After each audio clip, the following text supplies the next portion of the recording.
Hey everyone, my name is Ronnie Espino Lacson, representing from Pampanga. Okay, what is something interesting about you?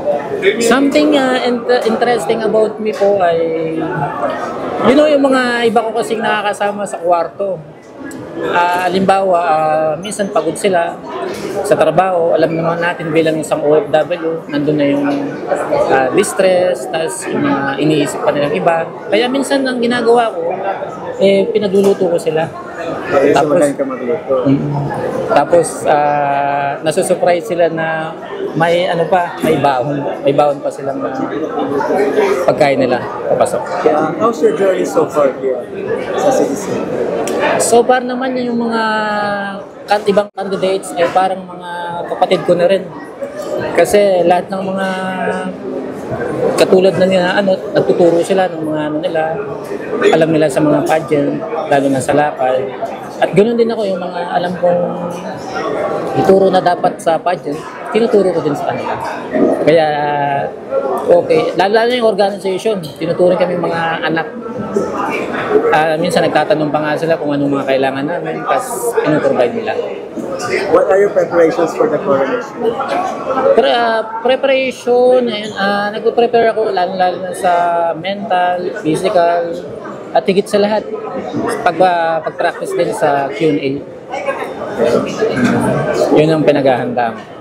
Okay, what inspired you to join CDCM? Inspired me kaya nag-join ako sa CDCM kasi gusto kong maging magandang inspiration at motivation sa mga susunod na sasali sa Patimpalak kagaya ng Mr. CDCM na magbigay ng karangalan sa pamilya at higit sa lahat magbigay ng kasiyahan. Alam naman natin ang bilang OFW, nandun na ngayon pagod, puyat, kahit na ilang oras lang mabigyan ng kasiyahan at magkakasama ang mga OFW sa isang Patimpalak. Do you believe sets you apart from other candidates?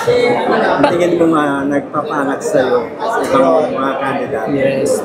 Para po sa akin siguro yung buong suporta ng pamilya ko. At talagang lalo na yung nanay ko, talagang todo suporta yan. Lahat ng mga post ko, sinishare niya. At higit sila, nagbibigay siya ng mga advice na ganyan-ganyan ang gagawin mo. At galingan mo, matalo man o manalo, nandyan ako para sa iyo. Do you have any personal advocacy na pinapursue mo? Sa ngayon, ang pinupursue ko ngayon, kung sakali man na ako'y manalo, na wala man lang akong sa ngayon na pinaplano pa na kung sakaling manalo man ako, yun lang maging inspiration sa mga susunod na sasali sa Patimpalak. Why should you be the next calendar model? Para sa akin, karapat dapat ako manalo sa CDCM dahil sa aking kwento na kahit ano man ang pinagdaanan ko at naging matibay ako, parang kawayan din ako eh. Minsan di ba, yung kawayan kahit anong bagyo ay nandun pa din eh. Yumuyuko lang siya pero bumabalik pa din. Ganun akong tao eh. Hindi ako sumusuko kahit na matalo man tayo sa mga sinalihan natin ng ibang Patimpalak. At nandito pa rin ako at susubok. Ika nga, kailangan na ang mananalo, ang may pag-asang manalo lamang ay yung mga sumasali sa mga Patimpalak. At kung hindi ka sasali, siyempre wala ka rin pag-asang manalo. Invite everyone to watch the coronation. Ay, magandang araw po sa inyong lahat. Iniimbitahan ko po kayong manood ng Mr. and Miss CDCM.